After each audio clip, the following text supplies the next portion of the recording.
Is it easier to save more money or make more money? Well, most of us say, well, it's easier to save more money because we control that. It's within our grasp. But behavioral economists say, no, it's the opposite. We're wrong. It's much easier to make more money than to save more money. Why is that? I have never been more vulnerable financially than I am right now. Mr. Getty, with all due respect, nobody has ever been richer than you are at this moment. I have no money to spare. What would it take? I mean, what would it take for you to feel secure? More. Why do those in the know about money, who study the way we work with or play with money, why do they know so much about what we get wrong about money? So tap the like button and let's find out what's wrong with the way we look at money. Hi, I'm James Callahan, and this is The Do-Over Show. And if you're anything like me, throughout your career, you've had a couple times where you had to start over and it felt like you were starting from zero, right? But we never really start over from zero. With our experience, with what we learn, with what we've accumulated, and something very important, something that we gain only through life experience and through failures and getting back up again. And that is our capacity to do more. Now, some of us come through those stops and starts with chips on our shoulders, and some of us have burned bridges behind us. And that effort, that issue about the chip on your shoulder can be motivating, but it also moves us in the wrong direction, especially with money. Instead of fighting to get back at the things and the people that wronged us, it's much better to learn from that and to learn how to fight forward, to create a better, different future. Not only not repeating the mistakes, but not going back and revisiting our failures over and over again. We have a tendency, especially in behavioral psych, we have a tendency to rehash and rehearse and to confess and to obsess over all the things that we have done wrong. And what that does is reinforce the things that we have done wrong. It doesn't mean we're learning. It means we're struggling. We're in self-imposed guilt because of the mistakes we made. So instead of getting back or getting even, it's time to move forward, to fight forward, to see what we can do differently with our money story. And yes, you have a money story. It may be that you think money is horrible or a necessary evil, or you think the wealth divide that exists in our lives today is just downright wrong. And there's maybe ways that you look at money which influence how you actually spend money, how you shop, how you go online, how you go to stores, how you do retail therapy. That is, our money story will influence so much of our lives and our relationships that it's probably about time that we're a little bit honest about our money story and figure out how we can turn it into something that actually solves our problems rather than is our problem. I had a conversation with a friend recently, and she said that she encounters more and more adults today who have a negative view of money, a negative money story about their own lives. They think that money is scarce. They think that people hoard it, that when somebody else makes money, they lose money. That is, they have an inherently negative view of money. And therefore, they start to look at money as something that is evil. And most of those people who struggle with that negative money story are in soft-skilled professions and careers. Now, you're smart enough to know that when you enter a do-gooding profession, teacher, nonprofit work, when you're in social sciences, when you're in human services, that you will make less than people in hard-skilled professions. That's the way our world is today. And by the way, it hasn't always been that way, but today the things that get rewarded are the things that can be measured. And money is the measure that more and more people use. If you can build things, make things, bombs, bridges, chips, drugs, you will make more money than people who are in soft-skilled professions, doing good for people. Librarians, for example. I love librarians. But you're never going to become a millionaire being a librarian. The other part of this is that money can't and doesn't measure effort and a good spirit and being nice. Have you ever heard of a person getting a raise because they were nice? Nope, never, not once. It always has to do with skills that can be measured and attributed to a bottom line, ROI.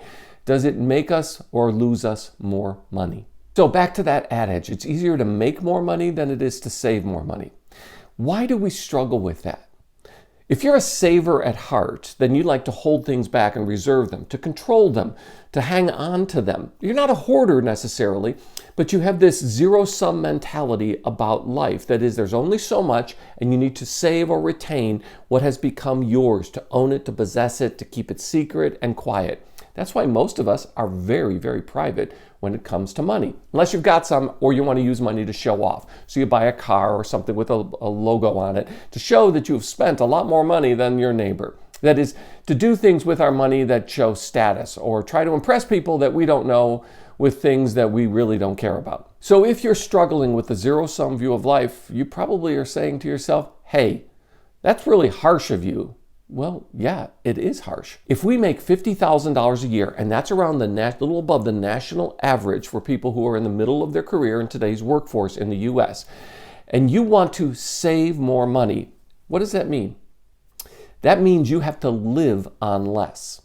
That is, you have to learn to live on less. And if you want to save more, you have to live on even less in your life. That means you're living an austere life. You're cutting back, you're holding back, and you're not giving yourself any opportunity for upside. So our savings, it's a simple equation. Our savings is capped at the amount of money that we can not live on. But if we can make more money while making the same amount of money we already do, then we have an unlimited upside. There is no cap on that. We're able to live on the same amount of money, not cut back, maybe even increase our standard of living, and yet we're able to have more money. So how can we make more money in today's economy in the US? And I have to tell you something. You may not believe me, but trust me on this one. It's never been easier to make more money. Never. Why? Because the job market's changing, the economy's changing. But you say, oh, wait a minute, Dr. Callahan. We're in a recession. Inflation is high. How can it be easier to make more money? There are three ways. First one is quit. Maybe it's time to quit. I love my job. You hate your job. I love my job.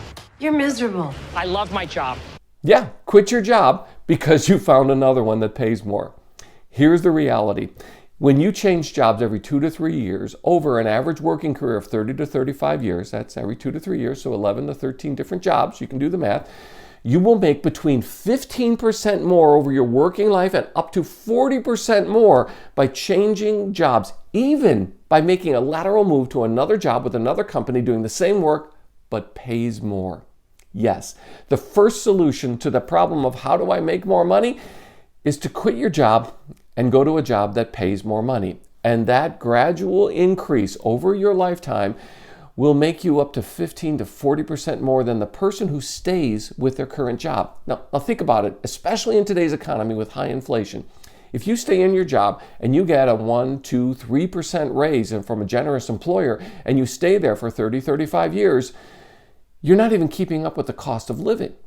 That's why in today's job market, where there are 2 job openings for everyone on the market for a job, it's your market. It's never been like this because of the tight labor market, because so many people have left the labor force, because the labor participation rate is at near all-time lows, and the economy still is in demand for labor, and wage increases of hiring increases have never been stronger in your lifetime. That is, you're able to make more money by making even a lateral move within your field, doing the same work just for a different company.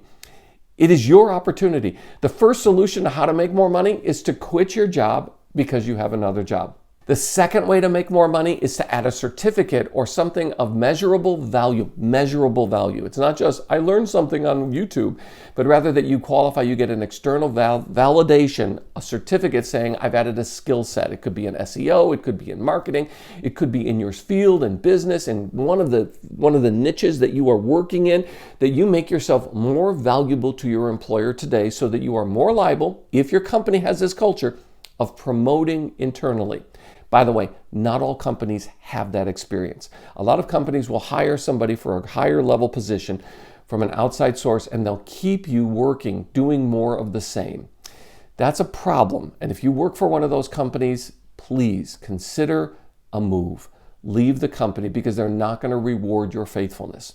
Unless that stability and that quiet and that sameness is something you're willing to sacrifice money for, because it makes you feel better, and the stress of a new job, learning a new job, a new culture, a new boss, the whole position is just too much for you. If that's your case, then you're trading an increase in pay for that stability. That's your trade. Congratulations. If you want that, if you need that, you go for it. But if you're interested in solving your problem with money rather than money being your problem, then add a certificate. Now, some people say, well, you're in higher education. You're all about getting a college degree. Will finishing a degree, an associate's, a bachelor's, or even a master's degree help me earn more money in today's market? Usually, it will not help you at the company you're working for now because you were hired without it. Now, if you work in a field of education, or if you work in a field that has tiers tied to educational attainments, like an associate's or a bachelor's degree, then it will help you keep your job if you have it. But a certificate of a skill set that you didn't have when you were hired is added. That will add value and give you the chance to move up within your company or move to another company at a higher level with higher pay. A degree itself will not qualify you to make more money in a job that you were hired for without the degree in hand. Make sense? And a third way to make more money in today's economy is to get a second job, a side hustle, a gig job, where you can either drive for Uber or trade your hours for an activity, for example, doing customer service remotely for Apple or Amazon or hundreds of other companies that will pay you to do it at odd hours, at night and on weekends, where you're trading an hour for the compensation that you get. Or here's an even better way. Use your skill set and the capacity to do more with less that you have learned in your career, because you're a professional working a career and you can do more now than you could when you started, right? Good. Use that to your advantage. For example, I know a lot of writers, technical writers, copywriters, grant writers, who not only work in their main job for their organization, their business, but they also do it on the side for other organizations or other businesses. Now, if you are that kind of skilled writer that it doesn't take you 6 hours to do something, a simple task, but it takes you an hour, not only can you get paid to do more with less time and therefore increase effectively your hourly wage, but by the way, if you work a writing job and you get paid by the hour, paid jobs in writing by the hour reward underperformance. You are the kind of person who could use your skill set and do more with less than you did when you started your career. So that means you can leverage that so that somebody else who's a novice just starting out might have to obsess over something and it might take them all of their spare time, whereas you can knock it out in about an hour or two. Make the same money, but you get effectively a much higher rate per hour for your labor. And this is the difference between just trading your time 1 hour for one wage, like driving for a company or for a fair, and learning how to use your professional skill set to your advantage. So look at what you do, examine it, and remember you're able to do more today than with the same amount of time than you were when you started in your career. That is your great advantage. Learn how to leverage that to your advantage. And if we learn that it's easier to make more money than it is to just save more money, we'll shift our money story from being money as a problem, something that haunts us or keeps us down, to being something that we can make more of to solve our problems. And thanks for being part of the Do-Over Show. Please, could you tap the like button because it really helps. And while you're down there, how about you subscribe and ring the notification bell so you don't miss the next episode. I'm so glad you found me and I found you. Thanks.